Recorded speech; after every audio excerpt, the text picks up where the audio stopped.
Орон төрөг үзэгчтэй ээлжид ярилцлагын цаг нэвтрүүлэг эхлэж байна. Манай өнөөдрийн зочноор улсын хурлын гишүүн Уян оролцож байна. Тэгэхээр хагас өдөр болгон бид нар бас цагийн асуудлаар ярилцлагын цагаараа бас зочин урьж авчирдаг байгаа. Тэгэхээр яг энэ цаг үед бас чуулган завсарласан байна. За ерөнхийдөө улсын хурлын гишүүд маань тойрогтой очиж ажиллаж байгаа шиг байна. Та бас дөнгөж сая уулзалтаас урьж ирж байгаа шиг байна тийм ээ. Тий 15 хоногийн турш одоо уулзалтыг явж байна. Өглөө сар болтол. Хороод ороо. Тэгээд өнөөдөр бол маргааш нөгөөдөр ирэх нэгтгэхэд уулзалт дуусах юм байна. Тэгээд сая бас өнөөдөр 4 уулзалт хийлээ. Тэгээд 4 уулзалтын дараа шууд ирж байна. Сонгогчтой уулзж яхад ер нь ярьж явах юм.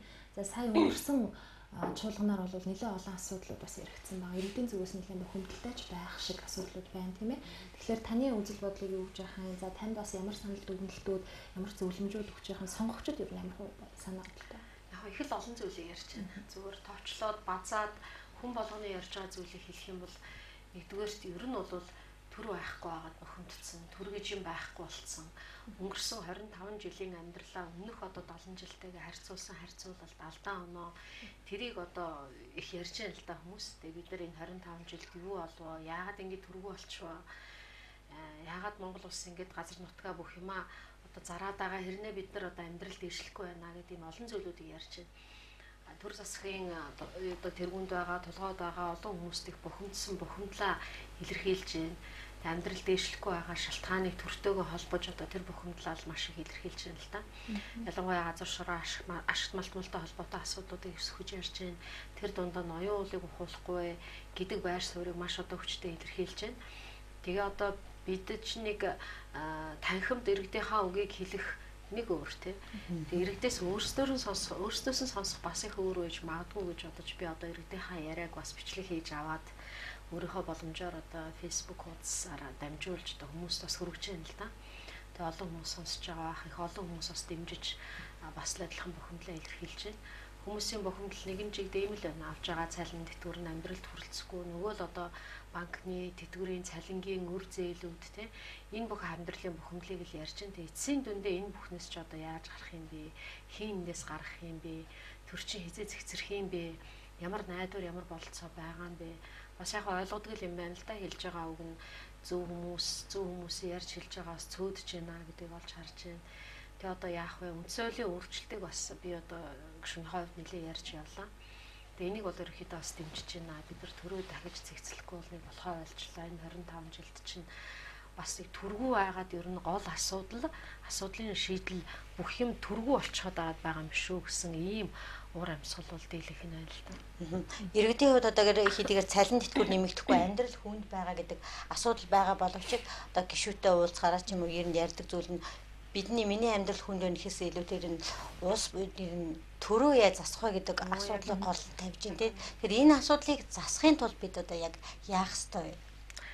Яг би бол иргэдтэй ярьж явж байна л да. Өөрөө ч гэсэн бас нэлээд олон жил ярьж байгаа хойд үндсэн хуулийн өөрчлөлтөө бид нар хамгийн тайван замаар энийг олон бүгдээрээ ярилцаж хэлцэж олон нийтийн санаа бодлыг сонсч хэлцүүлгээр дамжиж ард нийтийн санал асуулгаар ч юм уу эсвэл ер нь бол ямар ч байсан ард түмэнтэйгээ хэлцэж үндсэн хуулиа өөрчлөх цаг болцсон гэж бид нар 25 жил боллоо шинэ үндсэн хуулийн сайн сайхныг ч бас эдлээ муу мухагийн ч одоо алдаа дутагдлыг ч олж харлаа. Одоо ингээд бид нар нэг бас 100 жилийн амьдралыг монголчууд бусдын замаар өөр үзэл сурталд хөтлөгдөөд ингээд яваад ирчихжээ. 70 80 жил одоо коммунизм, социализм сайхан энүүгээр явсаар байгаа л бид нарт одоо сайн сайханд хүрэх ёстой гэсэн. Гэхдээ бас одоо дараа нь одоо 25 жил те ерөөсөө нь буруу байсан юм байна. Одоо либерализм руу орохгүй бол хөгжлөө зах зээл энэ одоо эдийн засаг арчлал руу орохгүй болохгүй юм байна гэдэг ийм юм руу явсан. Тэгээ ингээ эргээд харсан чи ерөөсөө би аль алинх нь алдаа оног дүгнэх бололцоо бол одоо монголчуудад бий болчихж л те.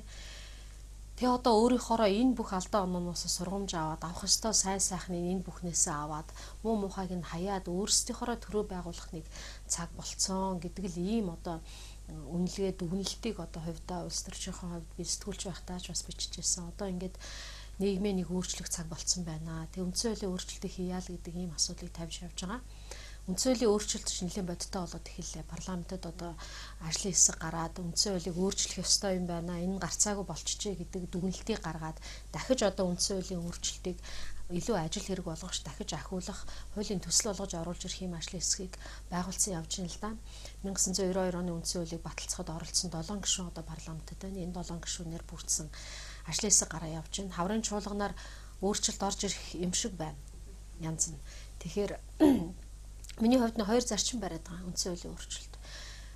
Миний яриад байгаа нэг олон жил ярьсан хувьсгал гэдэг бол үндсэн хуулийг л өөрчлөхийг хэлээд байсан. Хувьсгалын үр дүнд явж үндсэн хууль өөрчлөгддөггүй гэж хүмүүс энийг их экстрем хандлагаар ойлгоод одоо юу гэдгийг те бүгдээрээ одоо талбай дээр гараад одоо тулдаж тэмцэлдэг юм шиг төр засагтайгаа тэрсэлдэг юм шиг ингэж ойлгодог. Яг үнийг хэлэхэд бид нар 50 замаар үндсэн хуулийг өөрчилж энэ хувьсгалыг хийх ёстой гэж ингэж би хэлж байгаа. Хоёр зарчим барьж байгаа. Юуны өмнө энийг энэ 76 энэ парламент өөрчилж болохгүй гэж. 1992 оны үндсэн хууль бол Монгол орны өнцөг болон бүрээс бүх сумдаас ирсэн төлөөлөгчд, ажилчин, малчин, тариачин, сэхэтэн, нийгмийн бүх анги давхаргаараа нийлсэн юм 430 төлөөлөгч одоо хэлэлцэж, хэдэн сар хэлэлцэж ингэж баталсан хуулаа. Тэгэхээр одоогийн манай парламент гэж хэн болсон бэ, юу болсон бэ гэвэл яг үннийг хэлэхэд улс төр эдийн засгийн олигарх бүлэглэл байгаа.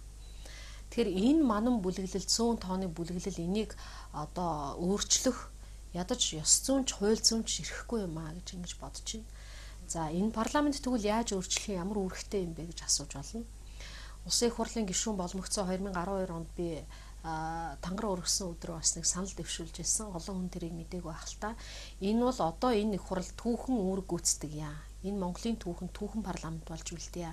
Тэгээ яаж вэ гэхээр одоо ардын нам, арчилсан нам, шударга сэвсэл, бие даагчид, иргэний зориг юу гэдгийг бүгдээрээ энэ пропорцороо сонгогдсон пропорцороо засгийн газар байгуулъя. Тэгээ энийг төр засгийн газар гэж нэрлэе.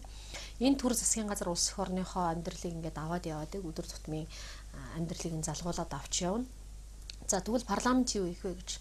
Парламент бол шинэ үндсэн хуулийг өөрчлөх тэр бүтэц бүрэлдэхүүнийг батлах тухай тогтоол улсын хурлын хууль тогтоол гаргаад ингээд өөрсдөө тарья гэдэг ийм санаачлал гаргасан.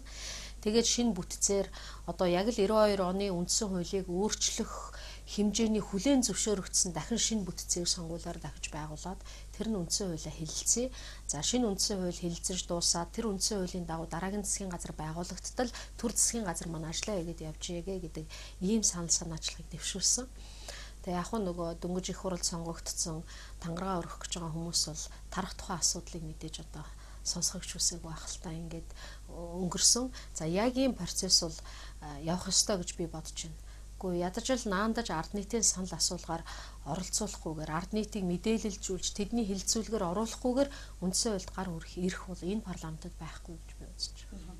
Үндсэн хуулинд одоо яг ямар өөрчлөлт оруулах зайлшгүй шаардлагатай? Яг хөө зүгээр олон янзын яриа хэлцээрүүд явж байгаа. Зарим нь бол зөвхөн улс төрийн бүтцээ төрийн байгууламжийн хэмжээнд л өөрчлөлт оруулнаа гэж ингэж ярьж байгаа. За миний хувьд бол бид нэр үндсэн хуулиа зорилтоосоо эхлээд эргэж харах цаг болсон гэж ингэж бодож байна. За би энд үндсэн хуулиа аваад ирсэн байна л да. Жишээлбэл Монгол улсын үндсэн хууль дээр одоо бид нар үндсэн хуулийн гол зорилго бол эх орондоо хүмүүнлэг иргэний арчилсан нийгэм байгуулахын тулд одоо Монгол улсын үндсэн хуулийг даяар олно зарлан тавих гэж байна гэж бичсэн. За энэ хүмүүнлэг иргэний арчилсан нийгмээ бид одоо юу гэж ойлгох вэ гэдгээс л одоо асуудал эхлэмээр байгаа. Өнөөдөр 4 настай хүүхдээ эцэг нь алж байгаа бид нар хүмүүнлэг нийгэм байгуулчлаа гэж үзэх үү? Өдөр болгон гэмтэрэг болж байна. Өдөр болгон гэмтэргийн улмаас зам тээврийн ослын улмаас хүн өгч байгаагаа бид нар хүмүүнлэг нийгэм байгуулчлаа гэх үү? Иргэний нийгэм гэдгээ юу гэж ойлгох юм бэ? Иргэн болгон одоо би хорооныхоо гудамжийг одоо засна тэгч одоо жалгаа цэвэрлэн энд мөнгө гэж иргэнээсээ санал авж байгааг иргэний нийгэм байгуулчлаа гэж үзээд байгаа юм уу? Эсвэл хороо болгон иргэний танхим байгуулснаа иргэний нийгэм гэж бид нар үзээд байгаа юм уу? Бид нар одоо эндээсээ л ярих ёстой гэж бодож байна. Тэгээд хүмүүнлэг иргэний арчилсан нийгмээ эсвэл бүгдээрээ нэг ойлгож цэгцтэй ойлголттой болъё. За эсвэл ерөөсөө энэ томьёол дээр бид нар ажиллах ёстой юм биш үү гэж ингэж бодож байгаа юм л та. Бид нар ямар нийгэм байгуулах гэж байгаагаа юу хэлэх гэж байгаагаа бүгдээрээ их тодорхой ойлгох ёстой юм шиг байна. Жишээлбэл одоо надад энэ улс орон болгоны үндсэн хуулийг судлаад яваад байна л да. Америкийн үндсэн хуульч байна. Энэ Польшийн үндсэн хуулийн орчуулга байна л да. Польшийн үндсэн хуулийн агуулга урьдчил дээр оршил бол айгүй их том өндөр агуулгатай байна. Жишээлбэл одоо товчхон ярихад энэ бурханд итгэгч түүнийг шүтгч бүгд найрамд улсын бүх иргэн Польшийн ард түмэнд нэгдмэл үзэл санаатай байж гэж байгаа байхгүй. Энэ нэг ард түмэн юм бол нэг үзэл санаатай байх ёстой. Үзэл санаагаараа үзэл бодлороо ингэж хуваагдаж бие биентэйгээ антагонист зөрчилтэй юм байх ёсгүй гэдэг. Энэ агуулга бол манай үндсэн хуульд бас байх ёстой. Түгээмэл чухал асуудлын төлөө бидний хамтын сайн сайхан болсон Польш орондоо тэгш эрх үүрэгтэй амьдарч гэж зааж.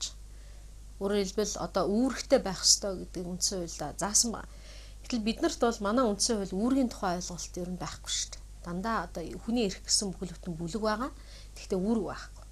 За асар их хүнээр олдсон тусгаар тогтнолын төлөө Христосын шашинт ард түмний соёл хүн төрлөختний нийтлэг үзэл санаанаас өвдөө соёлын төлөө тэмцсэн өвөг дээдсийнхээ хөдөлмөр зүтгэл тэмцэлд талархахын хамт өөрөөр хэлбэл энд бүх үүх түүхээ багтаасан байгаа юм л да. Нэг дахь ба хоёр дахь бүгд найрамд улсынхаа сайхан уламжлалыг эргэн санаж одоо бүх аль-алийг нүгүсэхгүй сайн сайхан юмаа уламжлал аваад явна гэсэн үг те. 1000 гаруй жилийн тэртегээс хоримтлуулсан ололт амжилтаас хойч үедээ уламжлуулж гэдэг чинь одоо жишээлбэл бүр үүх түүхээ 1000 жилийн өмнөөс авч үзэж байна. Бид нар бол жишээлбэл монголчууд хүннөөс үннийг үеэс авах юм бол одоо 2-3 мянган жилийн өмнөөс үүх түүхээ авч үзэх хэрэгтэй болох нэ.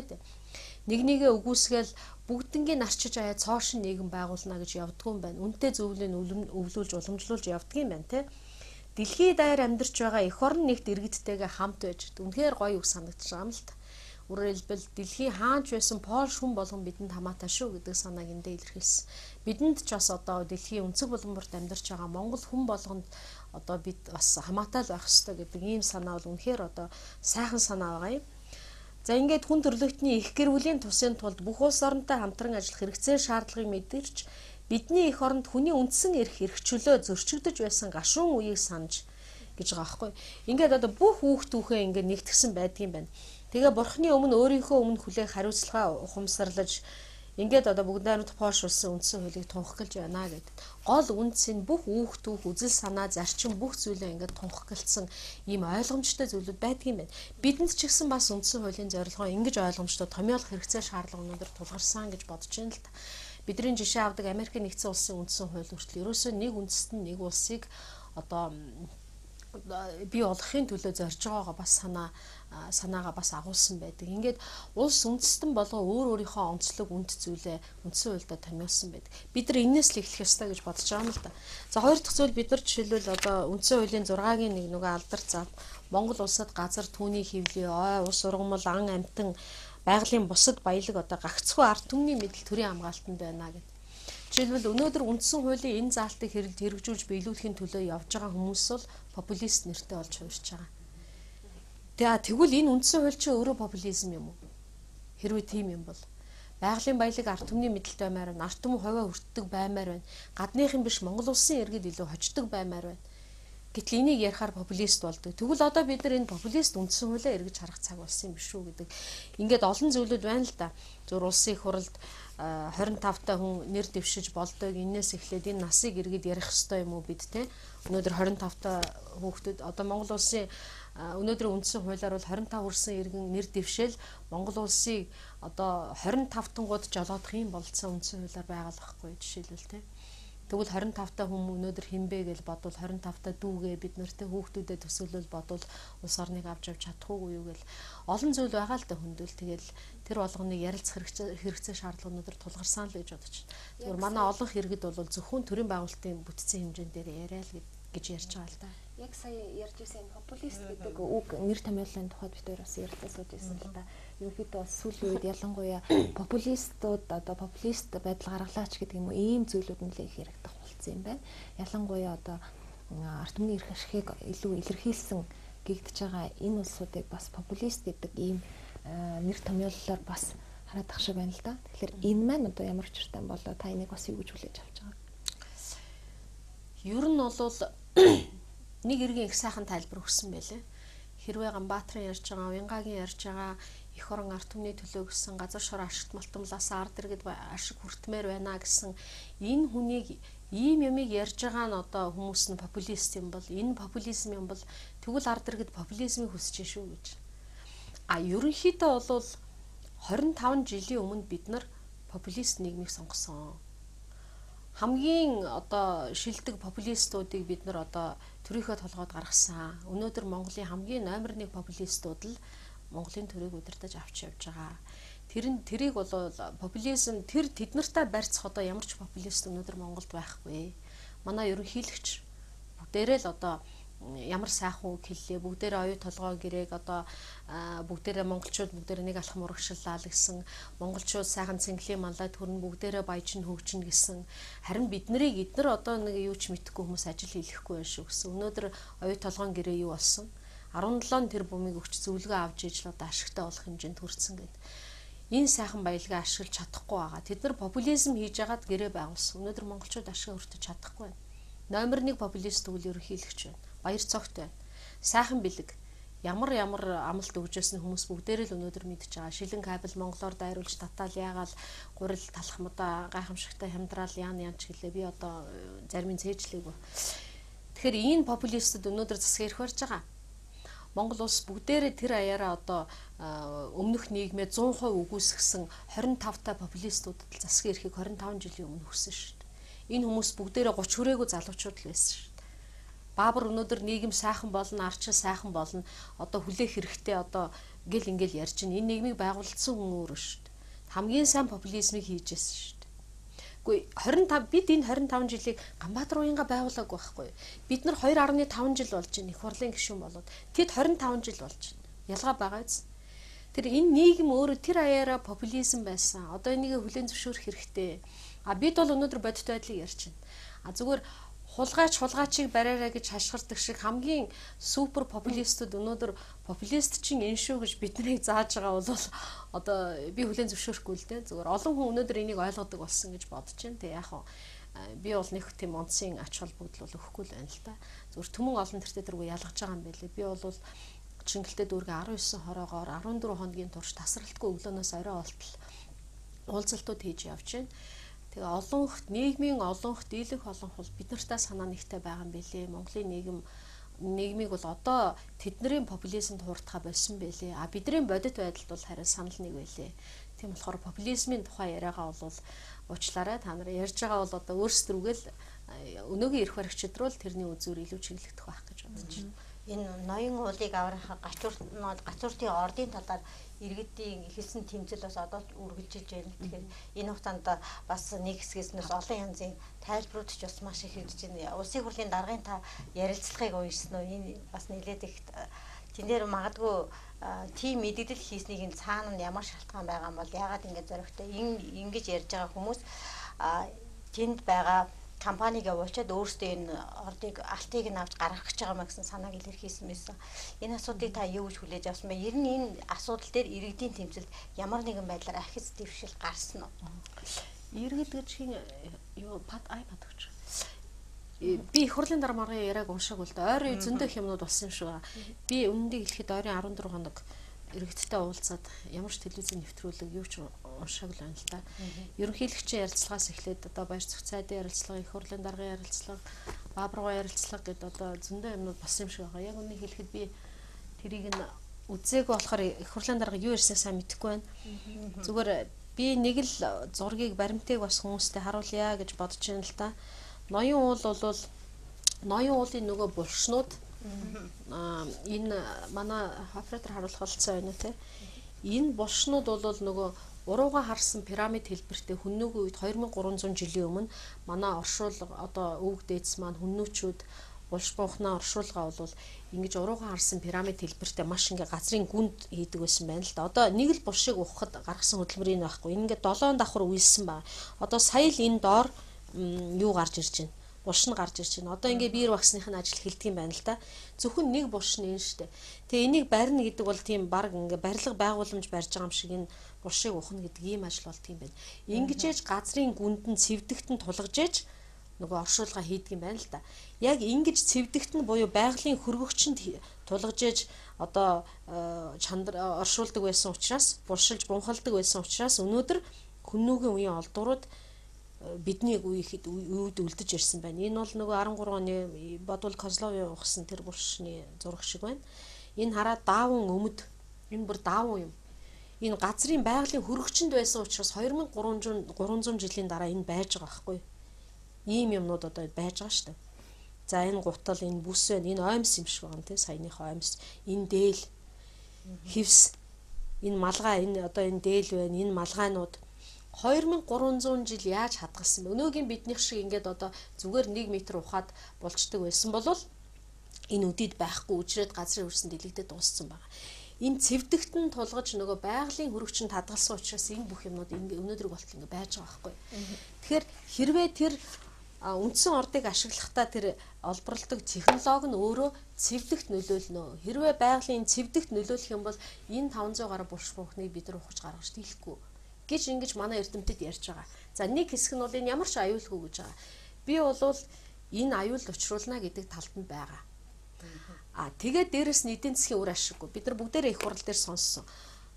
Энэ алтыг олборлоход тэрбум 500-ын зардал гаргаад тэгээд алтаа зархаар тэрбум 700 сая болно гэж. Нөгөө Синтера бүр эзэн суудсан танаа 20% төр авах гэж байгаа шүү дээ. Хэрвээ тэгвэл 40 сая доллар. 40 сая доллар бол 1 тонн алтны л үнэ.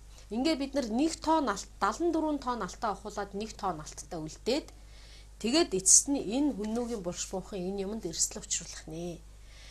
Тэгэхээр ер нь бол ноён уулыг 1 тонн алтны төлөө энийг уухгүй байж болох ёстой. Уухгүй байх ёстой. Ер нь бол ноён уулыг уухыг зөвшөөрч байгаа бол эднэр маргааш бурхан халдан руу дайрахаасаа сийхгүй. Би бол ухуулахгүй гэдэг тал дээр 100% бат хатуу байгаа. Их хурлын дарга хэлсэн байна лээ. Нинжа нар орчноо. Бид нар нинжа нараас хамгаалж чадахгүй гэж. Хэрвээ Монгол улсын 330 га газрыг нинжа нараас хамгаалж чадахгүй бол энэ сая 500 мянган км квадрат нутгаа яаж хамгаалж чадах юм бэ? Энэ бол Монгол төрийн энэ өндөр түвшний хүний амнаас гарах уу биш гэж би бодож байна. Монголд чинь төр байхгүй юм уу? Цагдаа байхгүй болсон юм уу? Гэхдээ Монголын нинжа нараас үрэлбэл би их хурлын даргын логикийг үнэхээр одоо ойлгохгүй байгаа юм л да. Синтера Голд Канад болохоор ухаж болно. Үрэлбэл Канадуудаар монголчуудаас хамгаалуулах гэж байгаа байхгүй. Монголчууд бол тийшээ орж болохгүй. Харин Канадууд та нар хамгаалаад ингээд энэ алтыг ухаад аваад яваа гэдэг ийм имийг их хурл ийм шийдвэрийг л гаргаж байна. Өнөөдрийн Монголын төрийн байж байгаа царай ерөөсөө л энэ байхгүй. Гаргаж байгаа шийдвэр түүнийг тайлбарлаж байгаа их хурлын даргын тайлбар. Яг үннийг хэлэхэд одоо өөрсдөө уух гэж байгаа ингэж хэнийг хэлэх гэж байгаа. Би лав тийшээ очихгүй тий. Хэнийг хэлж байгаа юм бүү мэд би тэрийг сайн ойлгосон үл дээ ярилцлага нь. Ноён уулыг төрийн тусгай хамгаалалтанд авах эрх ерөнхийлөгчд бий юу? Улсын их хурл одоо ямар байдлаар хамгаалж болох вэ? Улсын их хурл бол хамгаалахгүй тавиад туудсан.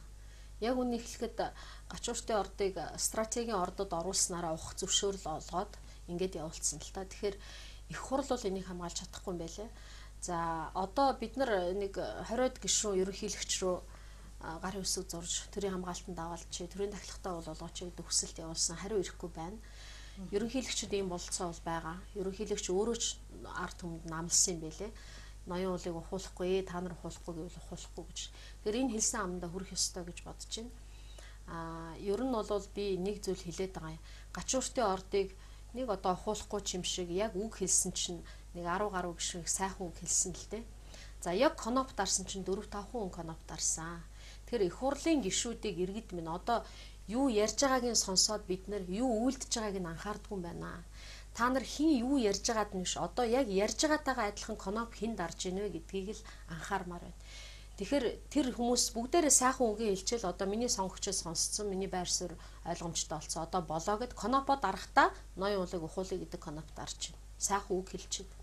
Эсвэл карта орхиод гарчиж байна. Эсвэл карта суглаад гарчиж байна. Хажуу талынхаа миний конопыг дараараа гэж байна. Тэгэхээр яг их хурлын гишүүн хийдэг ажил чинь конопо дардаг ажил шүү дээ. Энэ ажлаа хийхгүй эсвэл ярьсныхаа эсрэг хийж байна. Энийг л одоо илчлэх ажлыг сэтгүүлчд минь одоо та бид хамтарч хийх ёстой байна. Би бол энэ ажил руу чуулган эхлээд орох ёстой байна гэж бодож байна. Хэн баяр цогтыг авч үлдэе гэв, хэн одоо ашигт малтамлын хуулийг өөрчлөлт оруулж үндсэн хуулийг зөрчсөн шийдвэр гаргахад оролцсон, хэн ноён уулыг ухуулъя гэв, энэ бүхнийг одоо конопоор нийлжлэх ёстой л гэж ингэж би хувьдаа бодчихвол яваад байна л та. Нэгэн туулуурхай ашигт малтмал ярьсан юм чинь бас 5 толгой оюу толгойн асуудлууд дээр таны бас байр суурийг сонсомоор байна л да. 5 толгой нөгөө бидний хувьцаа юу болсон юм болоо гэж одоо ярилцлага болгон дээр танаас магадгүй асуудаг бахал та. Та энэ дээр ямар бодолтой байна вэ? Юу гэж дүгнэж байна гэж асуудаг байх. Тэг иргэд маань төдийлөн бас мэдээлэл аваад ич чаддгүй. Төдийлөн түүнийг бас одоо хүртэл мэдээлэл яваад байгаа шүү дээ. Тэгэхээр энэ дээр бас та юу гэж хандж байгаа вэ? таван толгой дээр бол асуудал их өөр л байгаа л да. Бид нар хэд хэдэн гишүүд нэг 10 гаруй гишүүд нийлээд Монгол Улсын сайдын их сайханд асуулга явуулсан байгаа. 1072 хувьцааны хувь заяа энэ одоо гэрээгээр чинь юу болж хувирах вэ гэдэг бас нэг тэр бол асуултуудын нэг нь байгаа л да. Тэгээд намайг сая иргэдтэйгээ уулзалтыг явж байгаа хооронд хариу бол ирсэн байлаа. Би хариугаа харж амжаагүй байна. Тэгээд ерөнхийдөө 5-7 талаар бас байр суурьаа илэрхийлж тодорхой болгоно. Энэ асуудлыг яах вэ? Үнэхээр одоо Монголын тал 51% нь байж чадчихэв. Хөрөнгө оруулж байгаа компаниуд нь ямар статустай юм. Тэгээ 1072 хувьцааны асуудал нэг тийшээ шийдэгдэж чадах уугүй юу? Энэ бол бас онцгой иргэдийн хүлээж байгаа асуудал. Би энд бас тодорхой хариулт өгнө гэж бодож байна. Одоогоор хариултыг одоо сайдын хариултыг хараагүй байгаа учраас одоогоор тодорхой хэлэх юм аа. Зөвхөн оюу толгойн хувьд бол бид нар энэ дээр онцгой анхаарал хандуулахгүй бол үнэхээр болохгүй. Оюу толгой бол Монголыг одоо бид нар энэ өнөөдрийн жижиг сажиг зовлон, цалин дэтгэвэр, цэцэрлэг сургууль гэдэг байгаа энэ асуудлыг бол одоо амархан шийдчихэж болох их мөнгө энд явж байгаа. 7 одоо зөвхөн зэсийн нөөцөөрөө 7 эрдэнэт гэж боддог. Эрдэнэт бидний нэг эрдэнэт бидний хэдэн жил тижээж явж байна те. Бидний 50 тонн алт хачууртын алт гэдэг тэнд 1800 тонн алт байгаа. Мөнгө нь гихтэл зөвхөн одоо нөгөө асхтын алдарт асхтын мөнгөний ордыг 40 дахин нийлүүлсэн шиг тийм одоо их ариун баялаг нөөц. Энэ бол бүхэл бүтэн өв хөрөнгө. Энийг зөв зөвөр одоо дүүрсэн хэрэг одоо энийг одоо нэг 17 тоо охиноо өгөө явуулсан чинь баларсан үнэтэй суулгацсан байна. Одоо яг энийг тэр чигээр алдхаас гэж тавьж туудаг гэдэг энэ биш ээ. Тэгэхээр оюу толгойг бол бид нар ашигтай болгох ёстой. Энийг Монголын ард түмэн үр ашиг нь хүртэх ёстой гэж бодож байгаа. Өнөөдөр бол юу ярьж байгаа нөхөр оюу толгой уулна эхлээ 2.7 тэрбумын хөрөнгө оруулалт хийгээл бүх юма барьж байгуулвал тэгэл дараа нь энэ хөрөнгөө нөхсний дараа ашгаа одоо хувааж авна гэж ингэж ярьж байсан шүү дээ. Тэгээд тэр нь 4 боллоо. Тээзүүдэрээ болохоор 4 байдаг.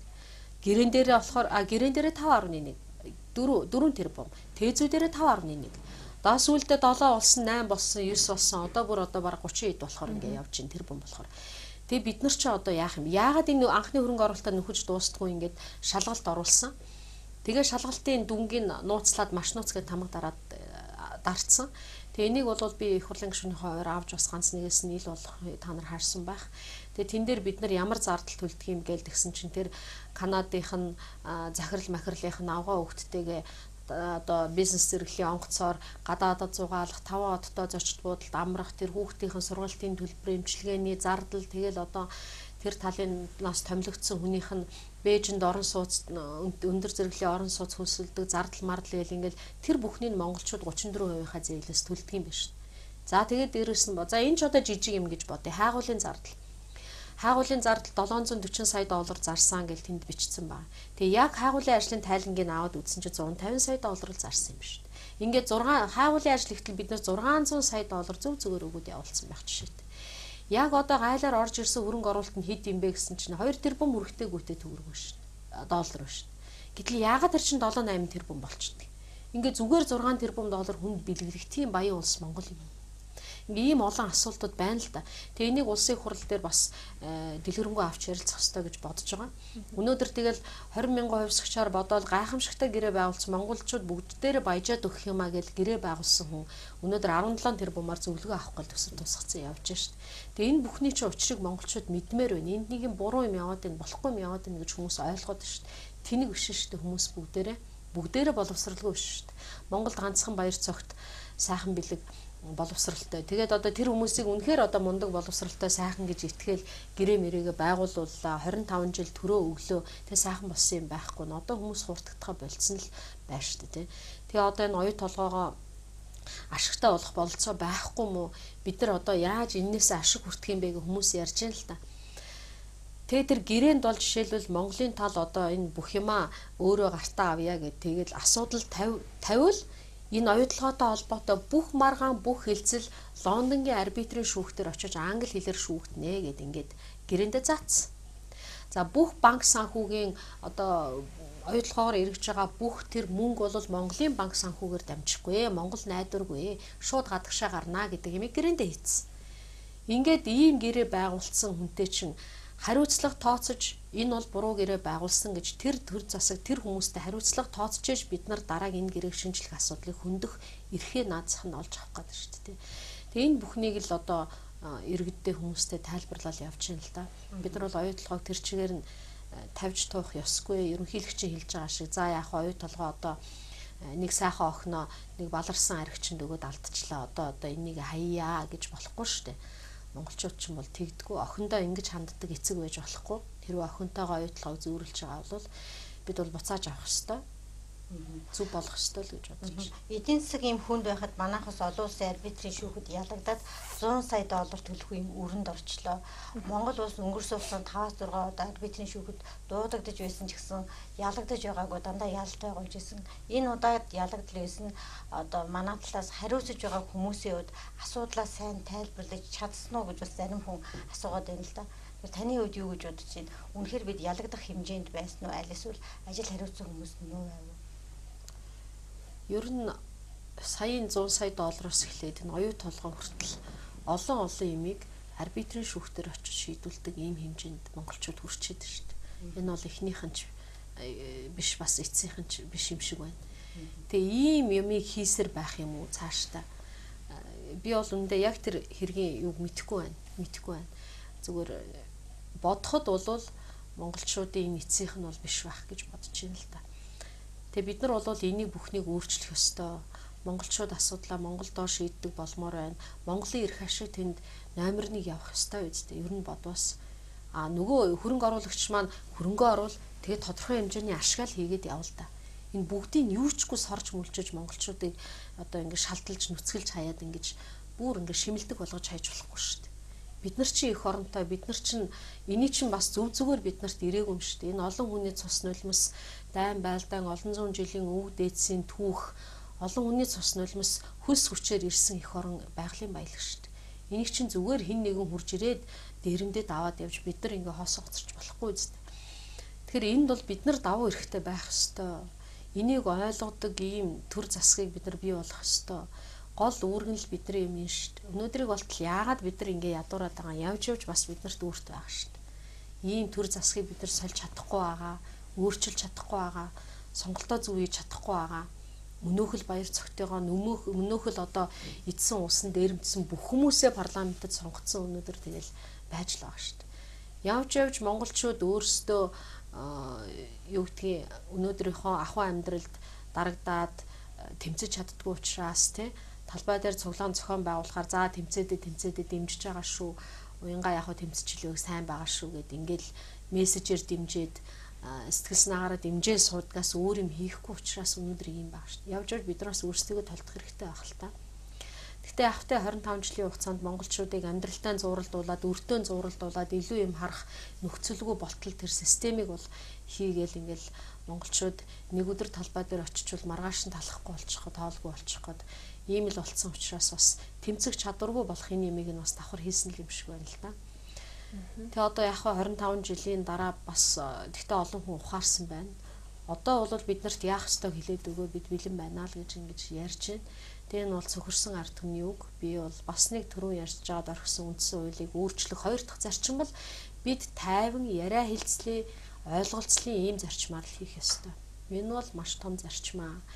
Бид цөөхүүлээ хизээч одоо өмнө самун бужигнаан хүчирхийлэл зэвсэг ийм аргаар шийдэж болохгүй. Энэ бол бидний арга биш. Би эмэгтэй хүн, их хүн эмэгтэй хүнийхээ хувьд бол ягаад ч хүчирхийллийг дэмжихгүй, ойлголцол бол бид байх ёстой. Бид нар яг л ийм замаар төрөө өөрчилж явж ирж чадсан. Энэ чадвар бас бид нарт хадгалагдаж байгаа л гэж ингэж бодож байна. Сонгуул гэж нь сонгогчд маань 4 жил нэг удаа ирэхэд эдэлж байна л да. Тэгэхээр сонгуулийн тухай хуулийн асуудал бас нэлээд яригдах ба. Сонгогчдын боловсролын тухайд бол өнөөдрийн хэмжээнд нэлээд хүнд байна гэж хүмүүс яриад байна л да. Тэгэхээр сонгох гэж байгаа хүнээ бид нар ялгаж таньж чадахгүй байна. Сонгуулийн тухай мэдлэг одоо хомс байна. Үүнтэй холбоотой бид буруу үнэ сонгоод байна ч гэдэг юм уу. Сонгуул бид нар зөв оролцож чадахгүй байна ч гэдэг юм. Ийм зүйлүүд ярьдаг л да. Тэгэхээр та сонгогчдын боловсролын тал дээр сонгуулийн тухай хуулийн асуудал. Сонгуулийн хуулиар хүмүүс бол яг тэр жагсаалтыг хүлээн зөвшөөрөхгүй байна. Жагсаалт бол байж болохгүй шүү. Бид нар сонгоогүй шүү. 28 гишүүн бол бид гишүүн гэж үздэггүй шүү ч гэдэг юм. Одоо тиймэрхүү жагсаалтыг эсэргүүцсэн юмыг бол бүгдээрээ одоо ам нэгтээ хэлж байна л да. Монголчуудыг сонголтоо хийж чаддаггүй тийм одоо ядарсан зүдэрсэн буруу сонголт хийдэг ухаангүй гэж би ерөөсө бодохгүй байна. Сонгуулийн хэсгийн хороо, тойргийн хороо ерөөсө тэр бол дандаа улс төрийн намуудын л мэдлэлтэйсэн. Тэд нар дандаа улс төрийн намын хүмүүсээр дүүрчээсэн. Зүгээр сонгогчийн сонгосон сонголтыг юу болгож хувиргадаг байсан бэ? Энэ системийг өөрчлөх нь бол дахиад том асуудал болчиход байгаа юм л да. За өнөөдөр бол одоо яг хар машин гарч ирээ, зарим хүмүүс уянгаа чи машины хүчинд сонгогдсон шүү ч гэдэг юм уу, иймэрхүү юм одоо ярьж л байдаг те. Өөрөөр хэлбэл сонгуулийн саналыг чинь л уйртахаа болсон гэж. Гэхдээ машин дахиад итгэхгүй байгаа юм. Машиныг бид нар нүдэн баримжаагаар хянаж одоо худлаа тоолж яана, зөв тоолж яана гэдэг нь одоо хянах аргагүй. Хэрвээ тэр программыг хүн энгийнүүдээр хянах аргагүй л дээ. Хэрвээ програм суулгачвал ингэж хардж байгаа хүн олон байна. Парламент дээр ч гэсэн энэ хардталтай байгаа. Тийм учраас хэрвээ эргэлзээтэй байвал одоо хяналтын тоолго заавал хийдэг байя гэдэг юм ярьж байна. Тэгэхээр явж тойргийн ороонд сонгуулийн хэсгийн ороонд ажилладаг олон хүн бас одоо сая саналаа хэлж байна л да. Сонгуультай холбоотой яриа бол сонгогчдын нэг хэсэг эзэлж байгаа ярианы. Тэгээд тэд нар бол хэсгийн хороон дээр бол юм болдгоо маа. Хэсгийн хорооноос санал тойргийн хороо руу явахдаа л тэр хайрцаг дунд нь юм орчдөг юм аа гэж бас яриад байгаа байхгүй хүмүүс. Тэгэхээр явж сонгуулийн лойрыг байхгүй болох, булхай дээрмийг байхгүй болох ажил бол бас одоо үнэхээр том ажил л да. Би сонгогчдод бол сонголтоо сайн хийж чаддаг гэж боддог. Монголчууд бол цөөхөлөө болохоор ягаад ч юм тийм ухаантай, цүлхтэй, алсын хараатай бас одоо их мундаг хүмүүс штэ, бид нар тэгж арт түмнээ басчул болохгүй хийж чаддаг. Харин тэр сонголтыг юу болгож хувиргадаг, буруу болгож хувиргадаг, намын сонголт болгож хувиргадаг тэр системийг л бид өөрчлөхөд анхаарлаа хандуулах хэрэгтэй болов уу гэж бодож байна. Яг хөө нэг хэсэг нь ядуурсан учраас үндэ бол 5-10 цаас бариад өсөнд нь сонголтоо хийдэг. Иймэрхүү юм бол нэг хэсэгт нь байгаа. Гэхдээ бол энэ дийлэх олох бол чадахгүй болов уу гэж бодож байна. Та бас нэлээд хэдэн хүнтэй хариуцлага тоодох асуудал ярьж байсан. Ерөнхийлөгчийг асуудлаар үндсэн хуулийн цэцэд хандсан уу? Энэ дээр цэц ямар хугацаанд хариу өгөх ёстой юм бэ? Улсын хурлын гишүүн үндсэн хуулийн цэцэд хандах хэрэг байхгүй. Иргэн уянгаа бол хандаж болно. За иргэнийхээ шугамар бол энхүү эргээд залуу хандсан байлаа. Тэгэхээр би бол улсын хурлаар дамжуулж цэцэд хандах асуудлыг тавина гэж бодож байна. За улсын хурал цэцэд хандах хэрэгтэй. Тэгэхээр улсын хурлын гишүүний хувьар Монгол Улсын ерөнхийлөгчийн үндсэн хууль зөрчсөн энэ асуудлыг үндсэн хуулийн цэцэд улсын хурлын нэрийн өмнөөс тавиач гэдэг асуудлыг бол тавих гэж байгаа. За манай зарим нэг хуульчид одоо бичгээ боловсруулсан хуульчид маань тэрэн дээр ажиллаж бас нягтлж байна. Ингээ хуульчдаар нягтлуулсны дараа улсын хурал руу тавина. Өөрөөр хэлбэл энэ бол улсын хурлыг бас давхар шалгах нэг шалгуур болох болов уу гэж бодож байна л та. Бас нэг хариуцлага тооцох асуудал гэснээс Монгол банкны ерөнхийлөгчид хариуцлага тооцох асуудлыг би бас одоо 2 удаа бие даагчтай хамтарч манай бие даагчд бидэд хамтарч тавьсан. Одоо бол хилцэх асуудлын жагсаалтанд орохгүй байгаа юм. За би чуулган дээр нэг үг хэлсэн анзаарсан баг.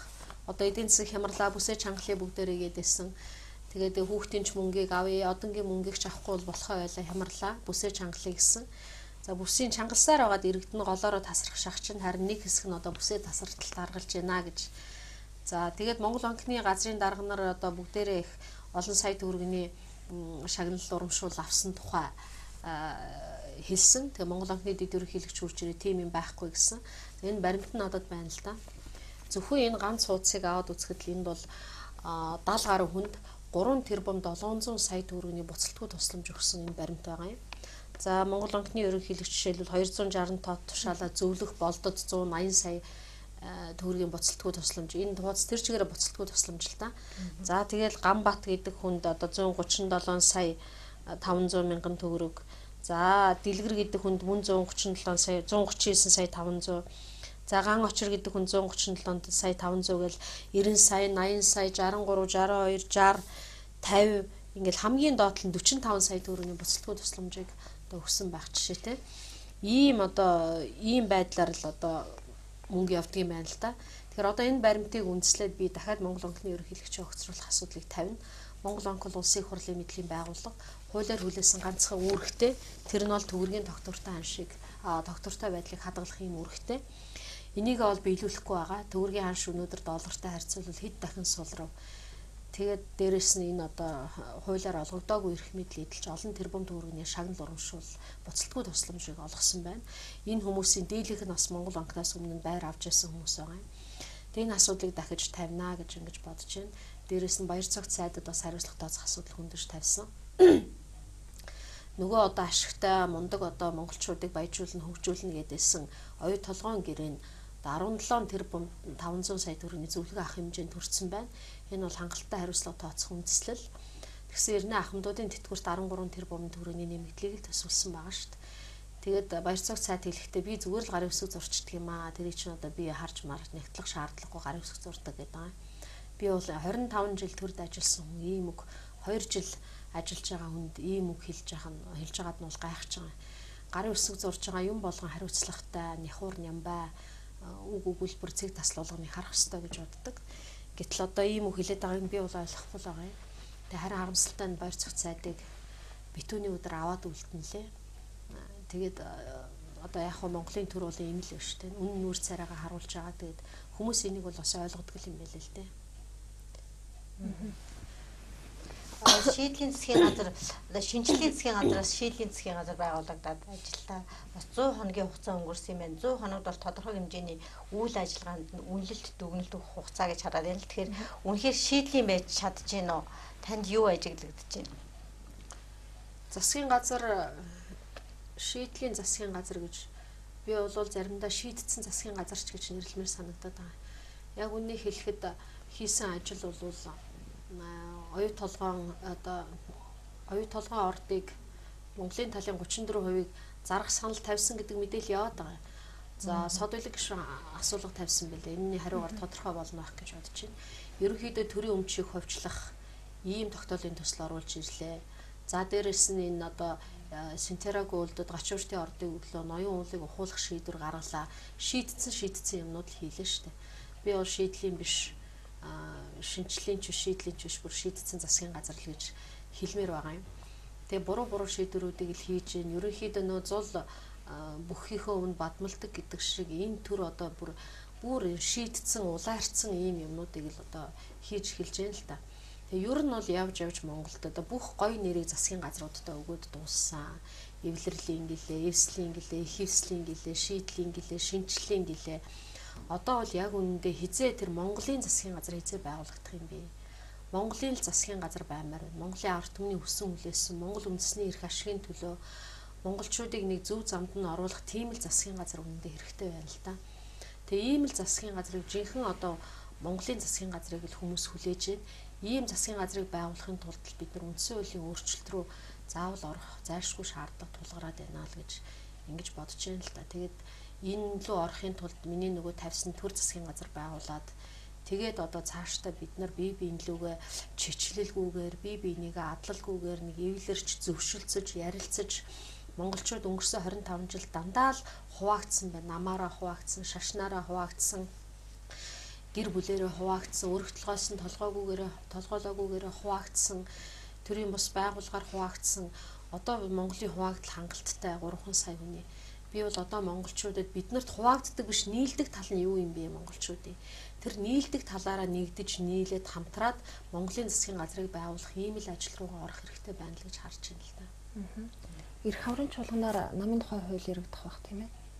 Тэгэхээр намын тухай хууль за ер нь та намын тал дээр ер нь ямар бодолтой байдгийг анзаараад тахад хүмүүс ялангуяа одоо намын нэг ийм хоёр хид намуудад хүмүүс маань үзэл бодлын хувьд хуваагдсан.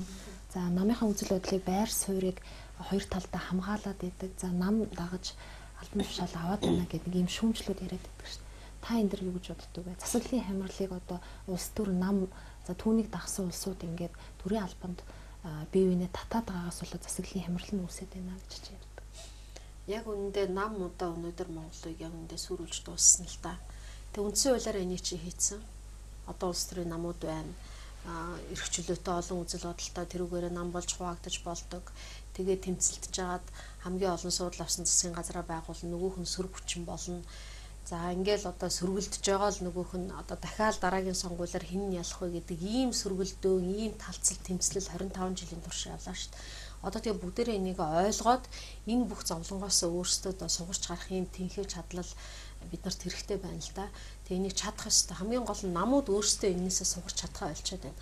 Улс төрийн намуудын тухай хууль дээр ядчил эхний ээлжинд гишүүнчлэгөө болгох чиг гэхээр л эднэр айгаад байгаа байхгүй. Хэрвээ гишүүнчлэггүй болчих юм болвол юу ч одоо үлдэхгүй гэдгээс бид нар одоо дуусна гэдгээс айгаад энэ хоёр нам чинь тийм хууль баталж өгөхгүй байна. Тэгэхээр би бол арга зам систем өөрөө үндсэн хуулийг өөрчилж дээрээсээ л явмаар байгаа. Үндсэн хуулийг өөрчилж үндсэн хуулийн тэр өөрчлөлтийн дагуу төрийн бүтэц улс төрийн намын хууль бусад хуулиуд ингэж явах ёстой гэсэн ийм зарчим байр суурьтай байгаа юм л да. Тэгээ эхлээд номер 1 үндсэн хууль түүнийг дагсан сонгуулийн хууль, намуудын тухай хууль ингэж өөрчлөгдөх ёстой байхаа гэж бодож байна. Монголчууд яг үнийг хэлэхэд намаас одоо залхсан байна. Нам байвал ямар түвшиндээ байх? Эсвэл парламентын тэр дээд түвшинд байх уу? Ялангуяа сум, баг, хороо, энэ засаг захиргааны жижиг нэгжийн хүрээнд бол намын хуваагдал бол Монголыг идэж дуусгасан байна. Үнийг хэлэхэд түргүү болгох 25 жилийг л бид үзэж туулсан. Монгол өнөөдөр түргүү байна шүү дээ.